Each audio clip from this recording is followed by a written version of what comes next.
Panama matinee. I ain't got $7.50 to pay. The ghetto. Talking about that alien ghetto. In the ghetto. What are you guys doing right now? What are you recording something for Motown Records? What's going on? I thought we were here to do a review about this kick-ass movie called District 9. I love this movie, man. It's one of the greatest films I've ever seen ever. It is.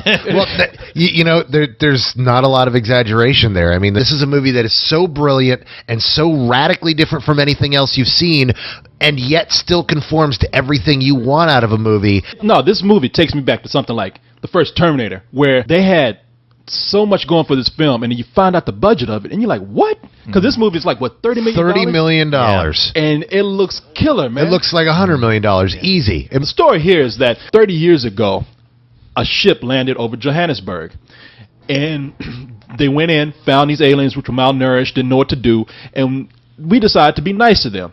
We formed a coalition called the Multinational United to bring these aliens down, try to help them out, and we figured, okay, at some point, they're going to rebuild this ship, and then they're going to get the f*** out of here. At 30 years later, we're tired of this shit, and our patience with them is over. We're sick of looking at their ugly mugs. Yeah, they're walking around, big grasshoppers wearing bras and panties and everything. Yeah, they're pretty much scavengers. So, at this point, we don't know what to do with them. We have a new camp that we're going to put them in, and they send out a field operative, Wilkes Van der Kampen Hayden Aliens or whatever his name is, played by this guy. His name is Charlton Copley, who's this big first acting role. Yeah, he's never acted before. And so what happens is he's headed up as being the field operative to go and head them out and move them to this new camp. Yeah, he's pretty much evicting them. But something happens that has forced him to be a fugitive, and the only thing that he can do is find refuge with the people that he was actually trying to put out. What's so amazing about this movie is you're looking at it and you're thinking, okay, this is going to be a cool-ass science fiction film. But there is a lot of emotion in this movie. And it is dark. I mean, the thing is it's a big social statement, and there is some heavy sequences. It really is speculative fiction. What would happen? How would humanity act if we were put in this not-so-great situation? A typical alien film is either we come in and we embrace the aliens because we love them, or we have to say, we must fight them because they're attacking us. We're always the good guy, no matter what. But in this, it reverses the role and says, well, what if aliens came down into a hostile situation? And guess who's a hostile people?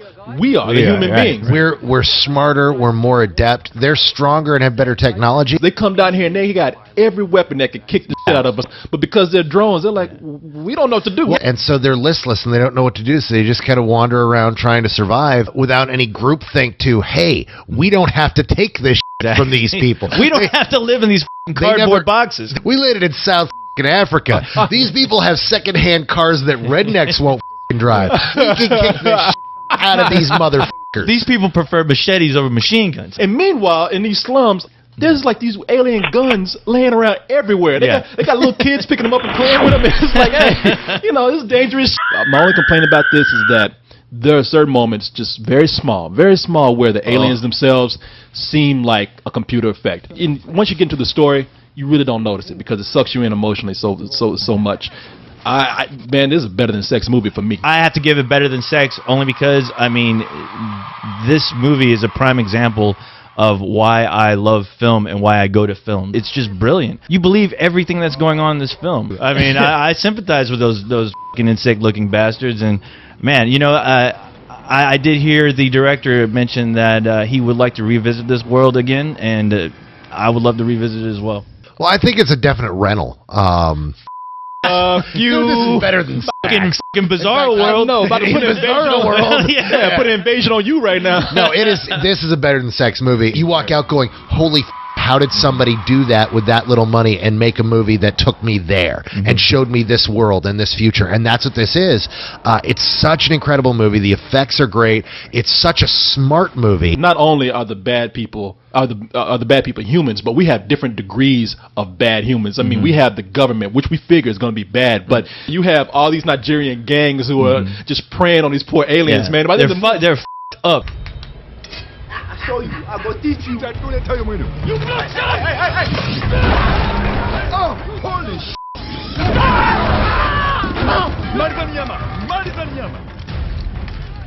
You tell him to stand up. Mwache aende mambo poa. I mean, they're doing witchcraft. They're f***ing dismembering these aliens, doing all kinds of ungodly things to them. They're having barbecues with alien meat. Jesus Christ, Corey, your people will barbecue just about anything they see that moves with legs. If you were from Mars or any kind of other planet, do not land in a black neighborhood because we will cook your ass up. No, they'll be waiting for you, not with signs, but with some barbecue sauce in a barbecue pit. Barbecue pit